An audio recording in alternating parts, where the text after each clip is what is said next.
오늘 우리에게 주시는 하나님의 말씀은 사도행전 11장의 말씀입니다.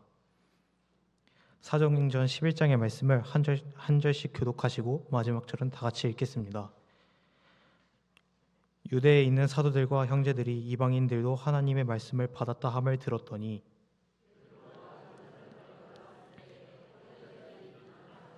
이르되 너가 무할레자의 집에 들어가 함께 먹었다 하니 이르되 내가 욥바시에서 기도할 때에 황홀한 중에 환상을 보니 큰 보자기 같은 그릇이 내 귀에 매어 하늘로부터 내려 내 앞까지 드리워지거늘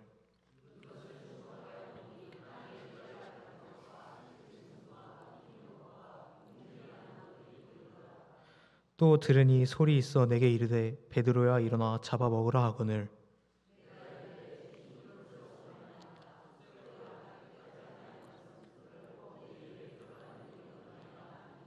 또 하늘로부터 두 번째 소리 있어 내게 이르되 하나님이 깨끗하게 하신 것을 내가 속되다고 하지 말라 하시더라.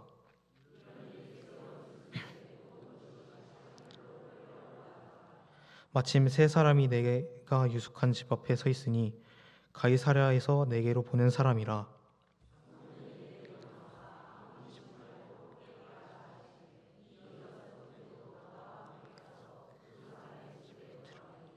그가 우리에게 말하기를 천사가 내 집에 서서 말하되 내가 사람을 욥바에 보내어 베드로라 하는 시몬을 청하라.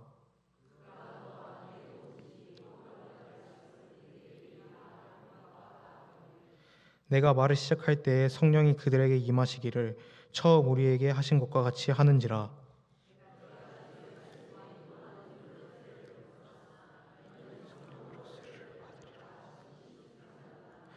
그런즉 하나님이 우리가 주 예수 그리스도를 믿을 때에 주신 것과 같은 선물을 그들에게도 주셨으니 내가 누구이기에 하나님을 능히 맡겠느냐 하더라.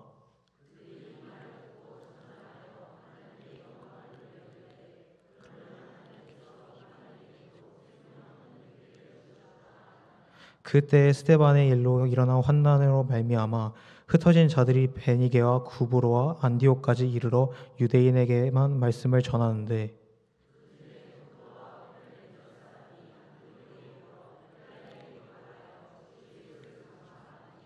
주의 손이 그들과 함께 하심에 수많은 사람들이 믿고 주께 돌아오더라.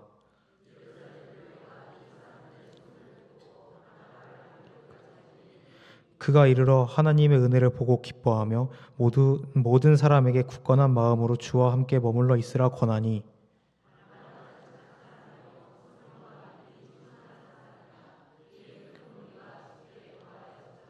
바나바가 사울을 찾으러 다소에 가서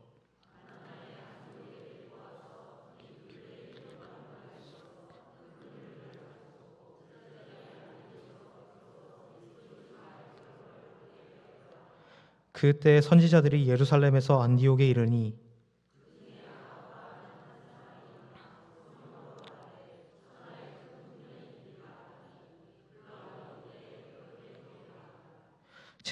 제자들이 각각 그 힘대로 유대에 사는 형제들에게 부조를 보내기로 작정하고 이를 시행하여 바나바와 사울의 손으로 장로들에게 보내니라. 아멘. 또 오후 예배 힘드실 텐데 함께한 여러분 축복하고 환영합니다. 네, 오늘 찬양팀이 청년부와 우리 중고등부 함께하니까 어떠해요, 여러분? 보기에도 좋죠. 듣기에도 좋고 우리 중고등부, 청년부 모든 우리 사랑하는 우리 자녀들을 위해서 축복하는 마음을 담아서 박수하겠습니다. 박수. 네, 감사합니다. 다음에 중고등부하고 청년부 모임 있을 때 목사님한테 꼭 피자 사달라고 그래요. 네, 제가 오늘을 기념하면서 꼭 여러분에게 피자하고 치킨을 사도록 하겠습니다. 네, 감사해요. 네. 오늘은 사도행전 11장입니다. 제목이 새 시대, 새 사람, 새 교회 이렇게 제가 정했어요. 오늘 본문은 아주 획기적인 하나님의 새로운 역사가 시작되는 본문이에요. 이제 복음의 주도권이 예루살렘 교회에서 저 안디옥 교회, 그러니까 수리아 안디옥에 정확하게 얘기하면 수리아 안디옥 교회로 역사적인 전환점이 이루어집니다. 그러니까 이 말은 무슨 말이냐면요, 예수 그리스도의 복음이 처음에는 유대인에게만 속해 있다가 그것이 복음에는 확장력이 있다고 그랬잖아요. 그 확장성을 가지고 이제는 이방인들에게까지도 복음이 미친다는 거예요. 할렐루야. 네. 뭐 여러분은 별 이렇게 감동이 없으신데 하나님에게 있어서 사도행전 11장은 얼마나 가슴이 벅찬 장면인지 모르는 거예요. 유대에게만 있었던 그 복음의 역사가 이제는 그것을 깨뜨리고 이방인에게 확장되는 놀라운 새로운 역사예요. 여러분, 하나님께서는 지금도 새로운 시대를 열어 가시는 줄 믿습니다. 새로운 시대를, 새로운 역사를 이루어 가시기 원해요. 그런데 중요한 건요, 하나님 혼자 아닌 거예요.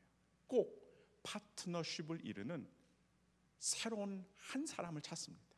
뉴 페이스, 새로운 한 사람. 오늘 본문에 등장하는 새로운 한 사람이 베드로가 됐었고, 또 저 안디옥에 파송된 바나바하고 바울인 거예요. 이런 새로운 사람들을 통해서 하나님은 이 시대에도 여전히 끊임없이 새로운 놀라운 감격의 역사를 이어져 가고 계시는 줄 믿습니다. 근데 여러분, 그 한 사람 한 사람이 모이면 뭐가 될까요? 교회가 됩니다. 우리 하북교회가 옛날 교회가 아니라 하나님의 새로운 시대를 이끌어가는 새로운 교회가 될 줄 믿습니다. 이 마음이 오늘 설교를 준비하면서 일어났어요.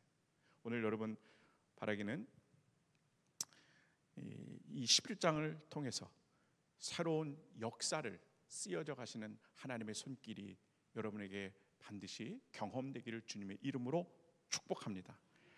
자, 오늘은 졸리시죠? 할렐루야. 예. 제가 오른손을 들면 여러분은 때마침 이렇게 외치면 돼요. 때마침. 예. 쉽죠? 자, 시작. 예, 들지 말고 그냥 여러분 말만 하시면 된다고요. 예. 자, 시작. 때마침. 그래요. 때마침의 역사가 11장에 너무 많이 나타나요. 그래서 제가 안 할래야 안 할 수가 없더라고요. 11장의 이야기를 좀 자세하게 풀어낼 좀 필요가 있을 것 같아요. 그래서 총 세 부분으로 나눠져요. 11장은 첫 번째는 1절부터 18절까지 베드로의 이야기예요. 베드로. 자, 베드로가 어느 날 예루살렘에 있었어요. 예루살렘. 근데 하루는 할례 받은 자, 그러니까 유대인이죠. 기독교인인데 유대인이에요. 근데 그 유대인들이 찾아와. 그러면서 베드로를 비난하는 거예요. 아니, 베드로, 당신은 사도 중에 사도인데 어떻게 이방인하고 같은 집에서 식사하고 교제를 할 수 있겠습니까? 막 비난을 하는 거예요.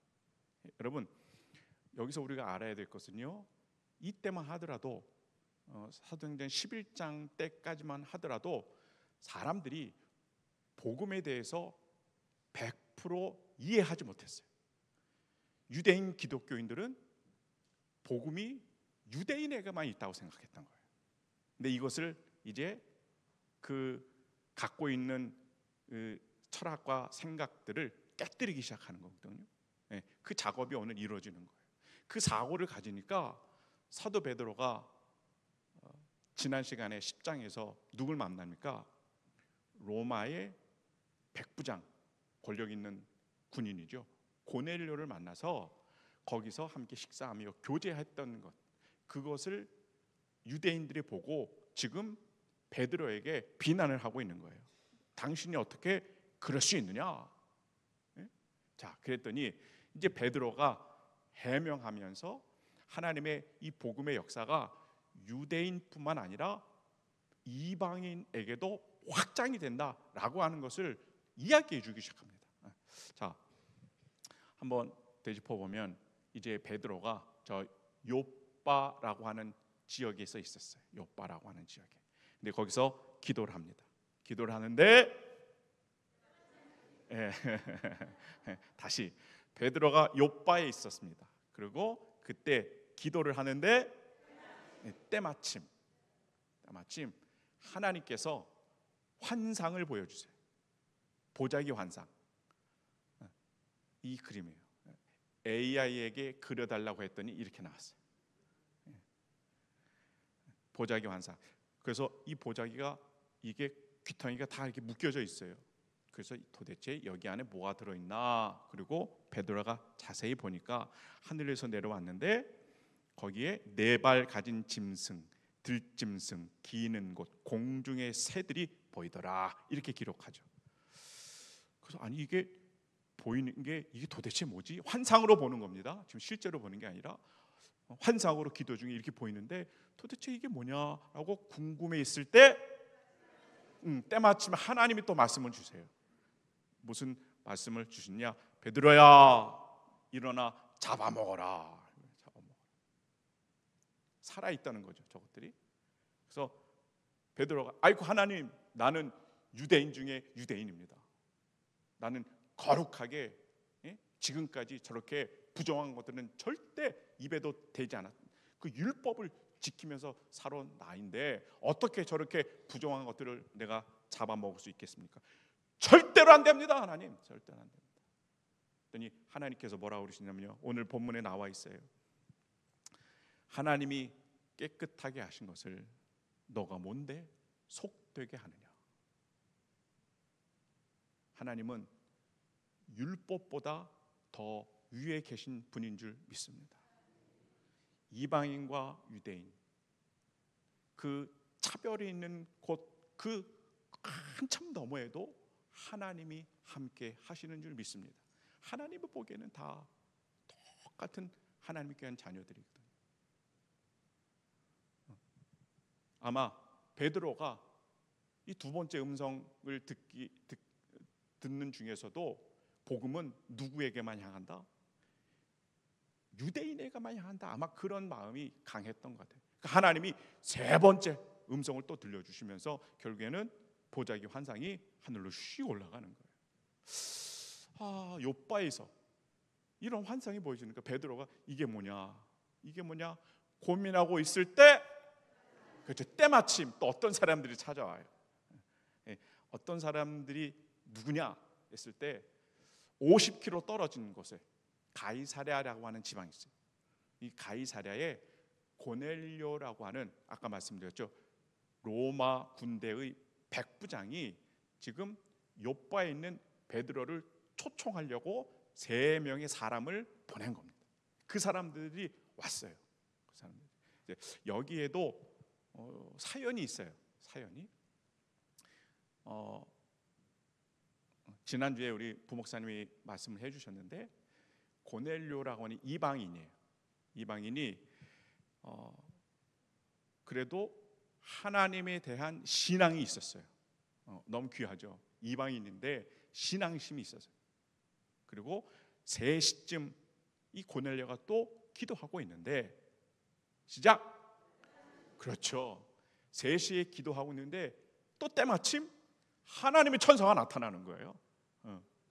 하나님의 천사가 나타나서 뭐라고 하시냐? 고넬료야, 고넬료야, 내 하나님 얘가 있습니다. 너는 요바로 가서 베드로, 시몬이 거기 있을 때 그 시몬을 초청해라. 그러면 너에게 할 말, 복음을 이야기하겠죠. 너에게 할 말을 전해줄 것이다. 이렇게 얘기해요. 고넬료가 어떻게 하겠어요? 천사가 말했으니까 그럼 그렇게 하겠습니다. 그리고 초청하려고 3명을 요바로 지금 보낸 상태인 거예요. 지난주에 보냈습니다. 지난주에 이제 왔어요, 요바에. 자, 근데 베드로는 고넬료가 본 이 환상을 지금 알까요? 모를까요? 모르는 거예요. 보자기 환상이 올라가고 나서 때마침 3명이 찾아오더니 저 가이사랴에 고넬료라고 하는 백부장이 당신을 초청했다는 거예요. 자, 그러면 베드로는 이때 가야 될까요? 말아야 될까요?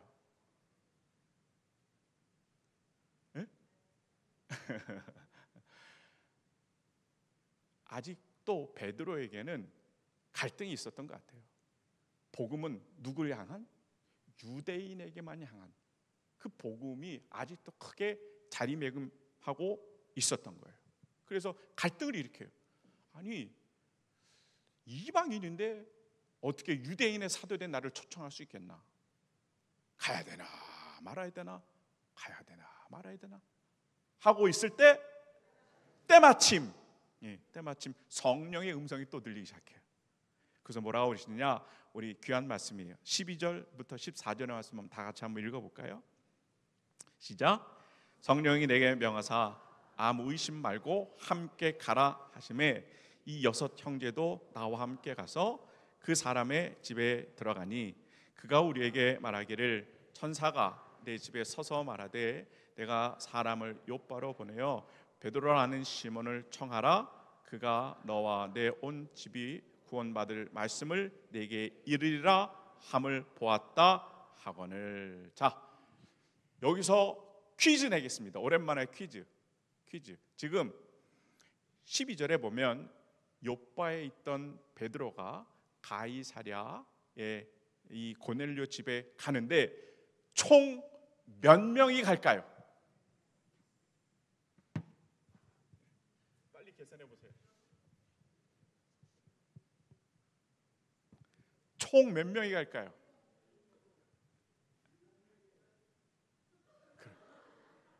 두 분이 정답 맞추셨어요. 10명. 와, 박수. 네.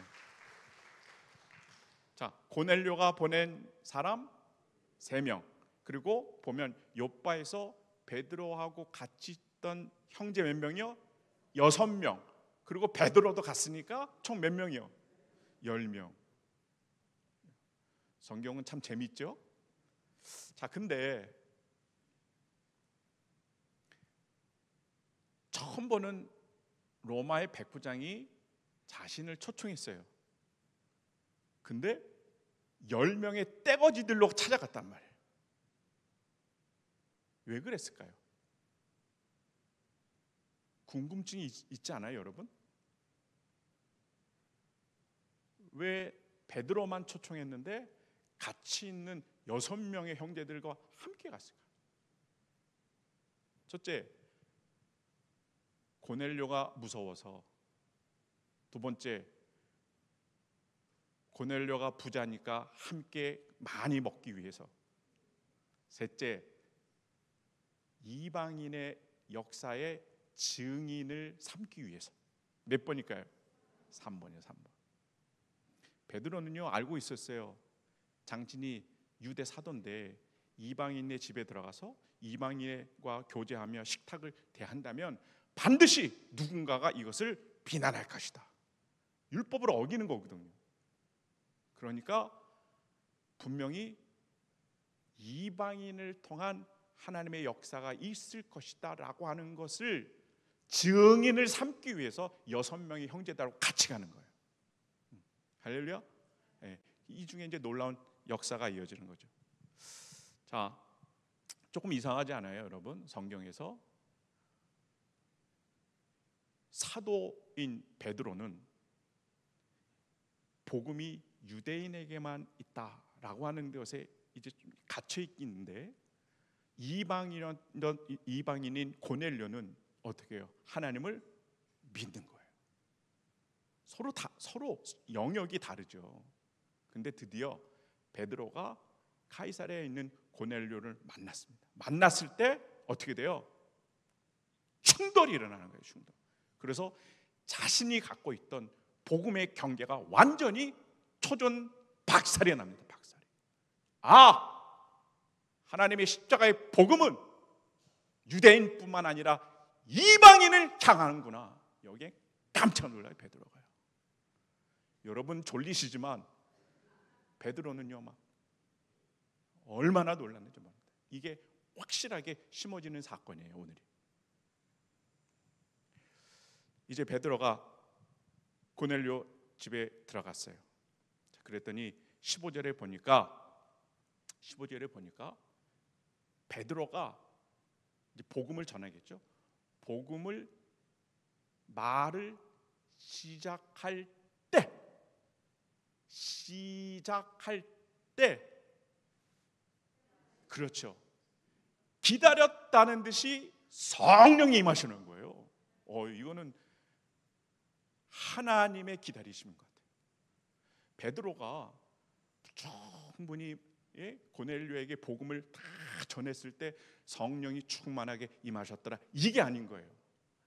하루라도 빨리 하나님은요, 이 복음의 역사를, 성령을 이방인들에게 주시기 위해서 막 기다렸다는 듯이 준비하고 계셨다가 베드로가 첫 마디를 뗄 때 성령이 갑자기 임하시는 거예요. 여러분, 이거는 놀라운 하나님의 역사죠. 하나님의 준비하심. 그때 베드로가 깨달아요. 지금까지 자기에게 되어진 일들, 때마침 이 그때마다 하나님께서 다 뭐 하셨다? 계획하신 일이었구나. 이걸 깨달아요. 보자기 환상. 하나님이 깨끗하게 하신 것을 왜 너가 더럽다 하느냐. 이방인을 향한 말씀을 깨달아요. 그리고 고넬료를 만나서 성령이 이방인에게 임하는 것을 보고 확증을 삼습니다. 자, 여러분, 특별히 우리 젊은이들 잘 들으세요. 지금 베드로는 누구의 각본대로 움직인 거예요? 하나님의 각본대로 움직이는 거예요. 하나님의 계획대로 베드로가 지금 움직이고 있는 겁니다.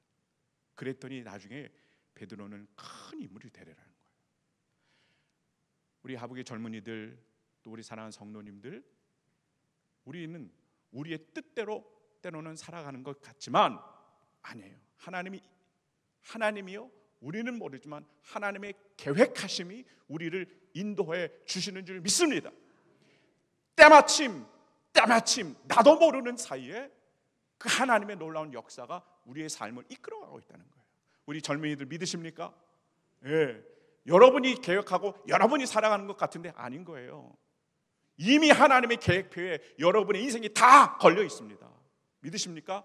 그래서 여러분이 하나님을 믿는 자녀라면 때마침 이루어지는 그 순간마다 우리에게 오직 있어야 할 것은 순종의 역사인 줄 믿습니다. 우리 젊은이들 그래서 때마침 그러는 하나님의 부르심이 있으면 거기에 아멘 하고 순종하잖아요. 아멘 하고 순종하잖아요. 그 가는 길의 끝에는 반드시 여러분을 존귀하게 만들어주시는 놀라운 하나님의 축복이 있게 될 줄 믿습니다. 이게 놀라운 거예요. 베드로가 그것을 또 한편 우리에게 교훈해 주고 있는 거예요. 이렇게 해서 베드로는 아마 확실하게 복음의 방향이 이제는 이방인에게도 향하는구나, 이것을 깨달아요. 자, 이제 두 번째 단락이에요. 이제는 한 개인이 아닌 게 아니라 이제는 교회 전체가 이 복음의 비밀을 깨달아요. 이게 이제 19절에서 26절 나와요. 자, 여러분 이제 빨리 우리의 생각을 사도행전 7장으로 넘어갑니다. 사도행전 7장에 최초의 순교자 스데반 집사님의 이야기가 나오죠. 마치 다이너마이트가 터지듯 거기에 순교 현장에 박해가 팍 터져요. 그러니 거기에 어떻게 됐어요? 남은 그리스도인들이 흩어진 성도의 삶을 살아요. 흩어져요. 제가 금요 철야나 또 수요 예배 때도 말씀드렸잖아요. 흩어진 성도들에게 쓰는 서신서가 베드로 전서 후서, 그죠? 많이 흩어져 살아요. 근데 그 중에 일부가 수리아 안디옥 지역에 가서 그 믿음의 정착 생활을 해요. 근데 이 안디옥 지역에 있는 이 흩어진 성도가 헬라인에게, 다른 말로 말하면 이방인에게 복음을 전하는 거예요. 근데 이게 웬일입니까? 그 수리아 안디옥 교회에서 헬라인 이방인에게 복음을 전했더니 교회가 작아질까요? 부흥이 될까요? 부흥이 되는 역사가 일어나는 거예요. 깜짝 놀라는 거죠. 아마 본인들도 이렇게까지 부흥이 될 줄은 몰랐을 겁니다. 교회가 막 이방인들로부터 막 부흥이 되기 시작하는 거예요. 자, 21절의 말씀 한번 다 같이 읽어볼까요? 시작. 주의 손이 그들과 함께 하심에 수많은 사람들이 믿고 주께 돌아왔다. 여러분, 이 수많은 사람들이 누굽니까?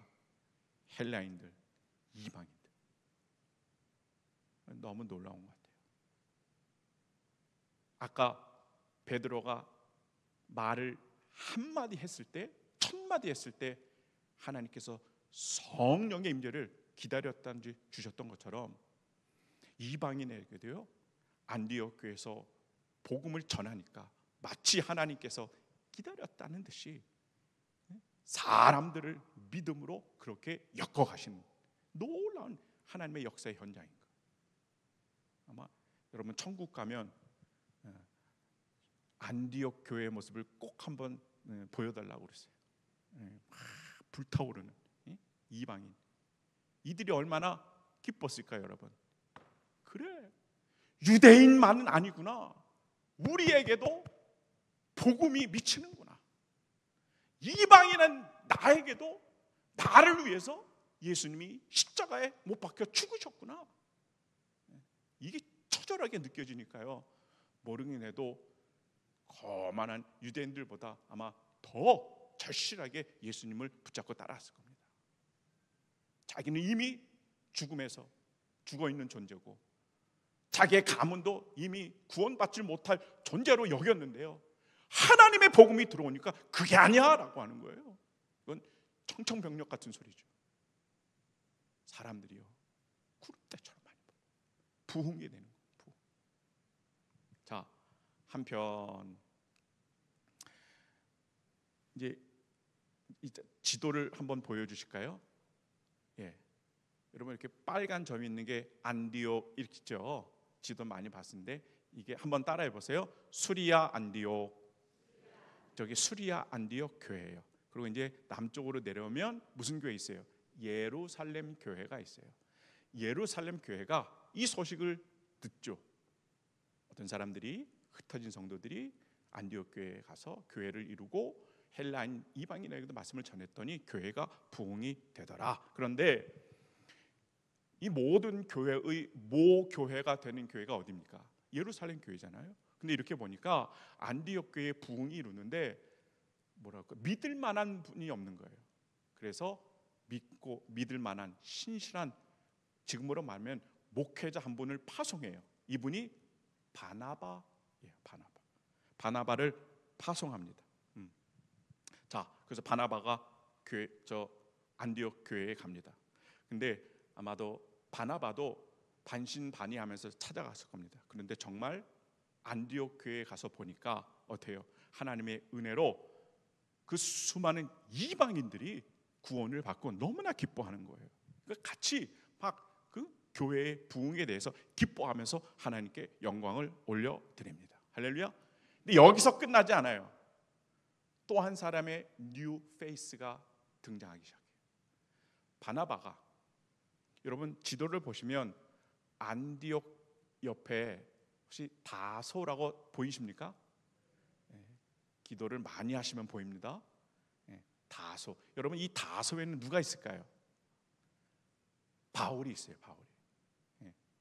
제가 예전에 이제 설교를 했는데 다 잊어버린 줄 믿고 다시 말씀을 드릴게요. 자, 바울 사도를 다시 한번 기억해서 한번 이렇게 꺼내 봅시다. 바울 사도가 예수님을 박해하던 분인데 다메섹에서 누굴 만나요? 예수님을 뜨겁게 체험해요. 그러고 나서 당장 예수님의 그 사도로서 사역을 한 게 아니라 저 남쪽에 아라비아 광야에서 거의 한 2년 동안 체류를 합니다. 근데 뭘 했는지는 성경에 나와 있지 않아요. 근데 아마 갑자기 충격받은 그 구원의 복음, 그죠? 그것을 나름대로 정리하는 시간을 가졌을 것 같아요. 그리고 2년 만에 다시 예루살렘 교회로 와요. 근데 사람들이 이 바울을, 이 회심한 것을 믿을까요? 못 믿을까요? 못 믿는 거예요. 아유, 저러다가 또 어떻게 해서 예수님 믿는 사람들을 붙잡아다가 또 박해하려고 그러는 거 아니야? 그리고 사람들이 절대 믿지 않을 때 바나바가 나셔서 중재 역할을 하죠. 그런데 해도 안 되는 거예요. 그러니까 이제는 이 사도 바울을 자신의 고향인 길리기아 다소, 아까 안디옥 교회 옆에 있는 지역 있죠? 그쪽으로 바울을 보내요. 그리고 나서 약 거의 한 8년 정도로 보고 있어요. 몇 년이요? 8년 정도로 보고 있어요. 8년 정도로 시간이 흘러요. 아마 그 기간에 바울 신학이 정립되었다는 것으로 우리가 보고 있어요. 깊은 이 바울 신학이 정립되는 때가 8년이에요. 자, 바나바가 이방인의 그 전도의 전초 기지의 역할을 하는 안디옥 교회로 파송을 했는데 옆에 있던 바울이 생각이 난 거예요. 그래서 바울에게 찾아갑니다. 우리 함께 이제 협동 목회를 하자고. 그래서 바울도 이제는 충분히 그 신학이 익을 대로 익었잖아요. 그래서 이제는 하나님 앞에 쓰임을 받을 때다 아마 생각했을 거예요. 그래서 다시 두 분이 안디옥 교회에 옵니다. 그래서 수리아 안디옥 교회는 목회자가 몇 명이에요? 2명이에요. 바나바하고 바울이요. 바나바. 자, 그러면서 우리 25절과 26절의 말씀 다 같이 한번 읽어볼까요? 시작.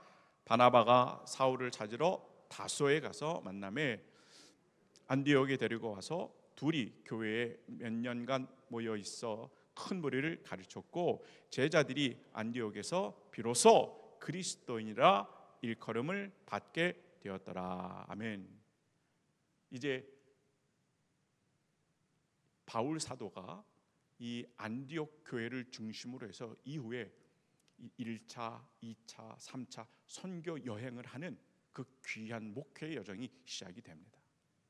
자, 그러면 도대체 이 안디옥 교회는 어떤 모습이냐, 그죠? 라고 했을 때 오늘 한 줄에서 간략하게 아주 그 교회의 모습을 정의하며 뭐라고 정의해요? 안디옥에서 비로소 그리스도인이라 일컬음을 받게 되었더라. 할렐루야. 그리스도인이라고 하는 것은요, 정확하게 얘기하면 그리스도에게 속한 사람, 그리스도를 닮은 사람을 이야기하고 있어요. 그러니까 안디옥 교회가 받은 복음은 귀만 크거나 또 지식만 늘어나거나 행동이 없는 복음이 아니라 예수님을 닮아가는 믿음, 행동하는 믿음, 예수 그리스도의 향기를 날마다 뿜어내고 예수 그리스도의 편지로 날마다 주의 복음을 전하는 그 놀라운 역사들이 있게 되는 거예요. 그 분들을 가리켜서 그리스도인이다 이렇게 이야기를 한 거예요. 저와 여러분도 그리스도인이길 축복합니다. 내가 그리스도인입니다 라고 하는 것은 내가 그리스도에게 속하였고 뿐만 아니라 행동하는 그리스도입니다 라고 하는 것을 대변해 주는 거죠. 이게 새 교회의 모습인 거예요. 하나님이 새 시대에 대한 비전을 크게 보여주셨고 거기에 합당한 베드로나 또 바울, 바나바 같은 뉴페이스의 인물들의 헌신이 이어지면서 더불어서 새로운 교회의 모습으로 이어져 가요. 어떻습니까? 우리 하북교회가 이 새로운 교회의 모습이 되길 주님의 이름으로 축복합니다. 그리고 저와 여러분이 다시 한번 잃어버렸던 그리스도인의 그 이름표를 되찾아 우리가 항상 우리의 믿은 대로 순종함으로 우리가 그리스도인의 그 표상, 형상과 모양대로 그러게 마음대로 하나님의 영광을 올려드리는 복된 주의 자녀들 되시길 주님의 이름으로 축복합니다. 교회적인 차원으로 하나님의 큰 그림이 또 이루어졌어요.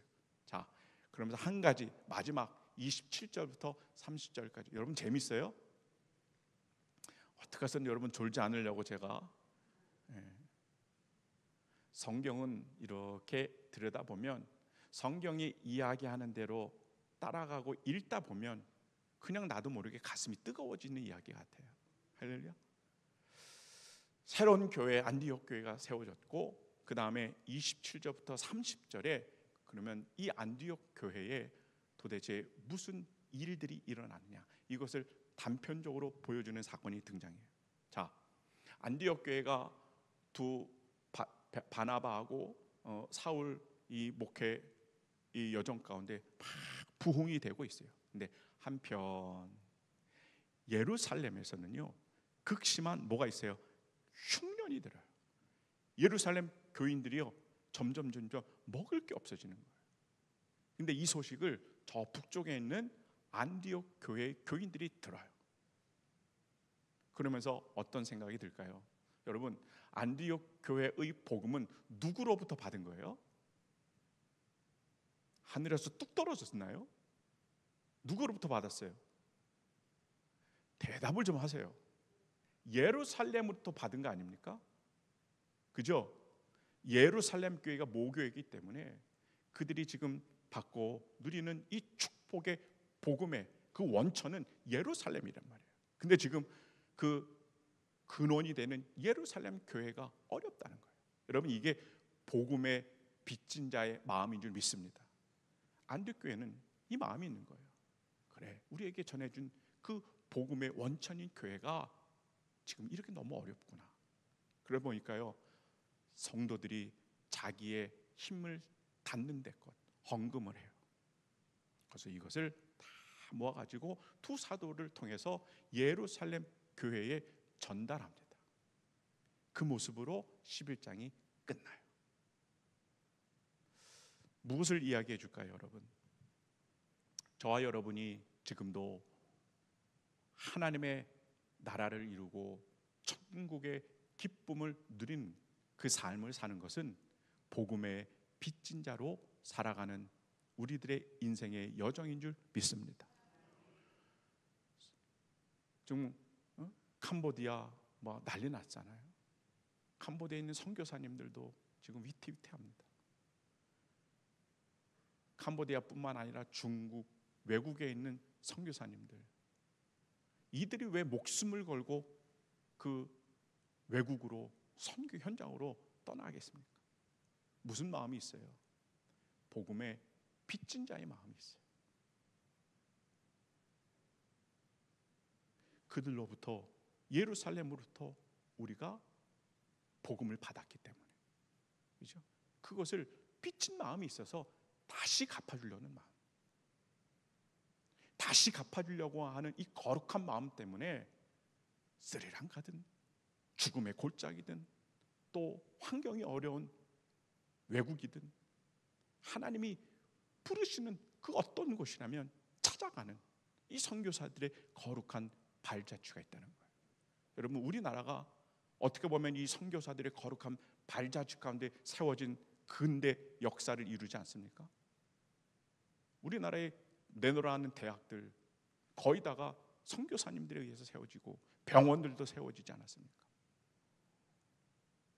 저는 이런 의미에서 이제는 우리 하북교회도 복음의 빚진 자로서 하나님의 이 귀한 축복을 흘려보낼 수 있는 그런 멋진 이 시대의 새로운 교회가 되기를 주님의 이름으로 축복합니다. 오늘 사도행전 11장을 세 가지로 정리했어요. 첫째는 베드로의 이야기를 통해서 어떻게 해요? 하나님의 잘 짜여진 계획대로 우리들의 인생이 이끌려간다. 하나님은 큰 계획을 이루세요. 새 시대를 늘 꿈을 꾸십니다. 그런데 여기에는 항상 발맞춰 가야 하는 성도가 필요한 거예요. 헌신된 한 사람이 필요한 거예요. 베드로가 그랬고 바나바가 그랬고 사울이 그랬던 것처럼 여러분이 네 번째 사람이 되길 주님의 이름으로 축복합니다. 새 사람이 되는 거예요. 순종을 통하여. 그리고 새로운 믿음의 공동체가 세기 시작해요. 믿음의 교회, 그리스도인으로 불렸더라. 여러분, 날마다 우리 가는 신앙의 공동체들이 우리의 귀에 들려진 말씀대로 손과 발이 행함을 통하여 하나님의 영광을 드러내는 그런 참된 또 다른 뉴 처치, 새로운 교회의 모습. 예전에는 이렇게 했다, 예전에는 우리가 이랬었다, 예전에는 우리가 이렇게 큰 뭐를 했다, 여기에 옛것에 발목 잡히는 교회가 아니라 하나님이 새롭게 제시해 주는 비전, 하나님이 우리에게 이 땅에 지금 이 시각부터 다시 한번 새롭게 제시하는 그 큰 그림의 역사 속에 함께 동참하는 살아온 새로운 하북교회가 되길 주님의 이름으로 축복합니다. 사도행전 11장은 그래서 단순한 초대교회의 역사의 한 페이지가 아닌 것 같아요. 새 시대를 여는 하나님의 큰 놀라운 그림이 보여져요. 바라기는 우리 하북의 성도님들을 통해서 하나님의 새 시대를 열어가고 새로운 사람이 등장하고 우리 교회가 새로운 교회가 돼요. 하나님 나라의 복음이 또 하나님 나라의 큰 일꾼이 되는 놀라운 축복의 주인공 되길 주님의 이름으로 소망합니다. 축복합니다. 아멘. 우리 다 함께 찬양하고 함께 또 기도하는 시간 갖도록 하겠습니다.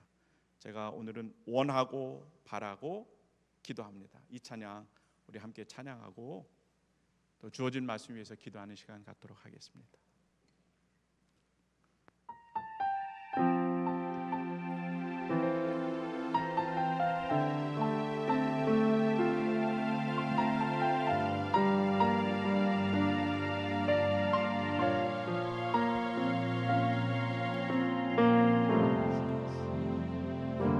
이 세상을 살아가는 동안에 나의 힘을 의지할 수 없으니 기도하고 낙심하지 말 것은 주께서 참 소망이 되심이라. 다시 한번 믿음. 이 세상을 살아가는 동안에 나의 힘을 의지할 수 없으니 기도하고 낙심하지 말 것은 주께서 참 소망이 되심이라. 주의 길을 걸어가는 동안에 세상의 것 의지할 수 없으니 감사하고 낙심하지 말 것은 주께서 참 기쁨이 되심이라. 하나님의 꿈이 나의 비전이 되고 예수님의 성품이 나의 인격이 되고 성령님의 권능이 나의 능력이 되길 원하고 바라고. 우리 다 같이 일어나서 찬양합니다. 하나님의 꿈이 나의 비전이 되고 예수님의 성품이 나의 인격이 되고 성령님의 권능이 나의 능력이 되길 원하고 바라고 다시 한번 기도합니다. 두 손 들고 하나님의 꿈이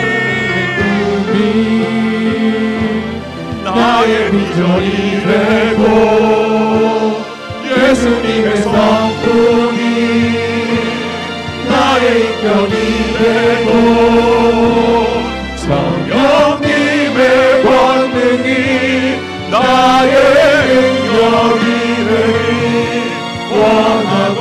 이 시간 다 같이 기도하길 원합니다. 하나님, 이 시대 우리가 새 시대를 열어가게 하여 주옵소서. 새로운 인물이 되게 하시며 새로운 교회가 되게 하여 주시옵소서.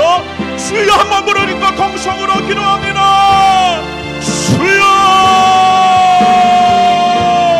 사랑과 은혜가 충만하신 하나님, 주님의 귀한 권속, 하나님의 귀한 사명으로 부르신 이 사도행전 11장의 자리가 우리의 자리가 되게 하여 주시옵소서.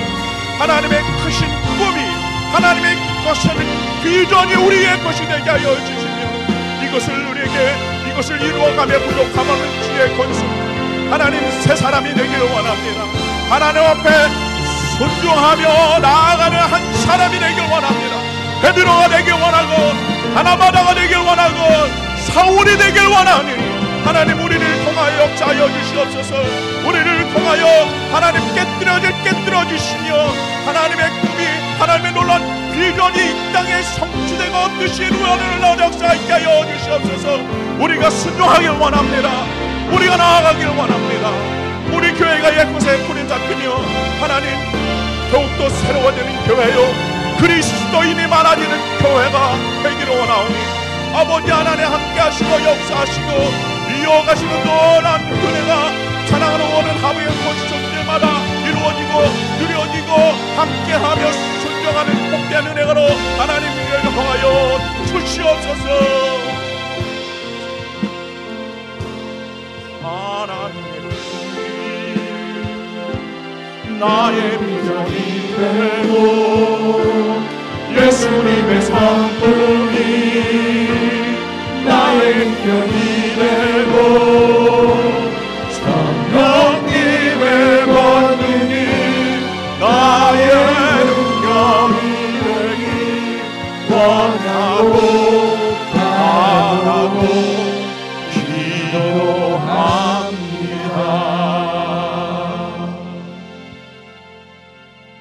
하나님, 원하고 바라고 기도하는 한 가지가 있다면 오늘 11장에 등장하는 인물이 그 뉴 페이스가, 새 사람이 우리가 되기를 원합니다. 우리 사랑하는 하북교회가 이 시대를 향한 하나님의 귀한 마음을 품어 새 교회가 되기를 원하오니, 하나님 우리를 참된 그리스도인의 모습이 되게 하여 주시옵소서. 베드로처럼 때마침 하나님의 계획하심에 늘 순종하는 발걸음 되게 하여 주시며, 바나바 바울처럼 주신 복음을 위하여, 그 사명을 위하여 목숨도 아끼지 아니하는 참된 귀한 모습으로 우리의 신앙이 이어지게 하여 주시옵소서. 하나님, 유대인과 헬라인이 함께 예배했던 것처럼 이제 시대와 환경을 넘어 역사하시는 그 하나님의 마음을 우리도 품게 하여 주셔서, 하나님 우리 교회를 통하여 또 내 삶을 통하여 고통받는 영혼들을 위로하게 하여 주시고, 이분들에게 주의 복음을 전하며 구원의 역사를 이루고 하나님의 귀한 이름이, 영광이 높임받는 삶을 이어가게 하여 주시옵소서. 이제 예배를 마치고 세상으로 다시 나아갑니다. 듣는 것에서 그치는 것 아니라 들은 말씀, 믿음의 발걸음으로 행함으로 이어지는 주의 지체들 되게 하여 주셔서, 정말로 주님 이 세상 한 복판에 우리를 그리스도인이라고 여김받는 복된 삶을 한 주간 누리게 하여 주시옵소서. 이제는 우리 주님 예수 그리스도의 은혜와 끊임없는 하나님의 사랑하심과 성령님의 감화감동 위로 교통 충만케 하심이 새 시대를 새로운 사람과 더불어 새 교회의 역사와 부흥을 꿈꾸는 우리 모두에게, 특별히 너무나 귀한 우리 중고등부와 우리 청년부의 모든 복된 인생의 여정 가운데 지금부터 영원토록 함께하기를 간절히 축원하옵나이다. 아멘.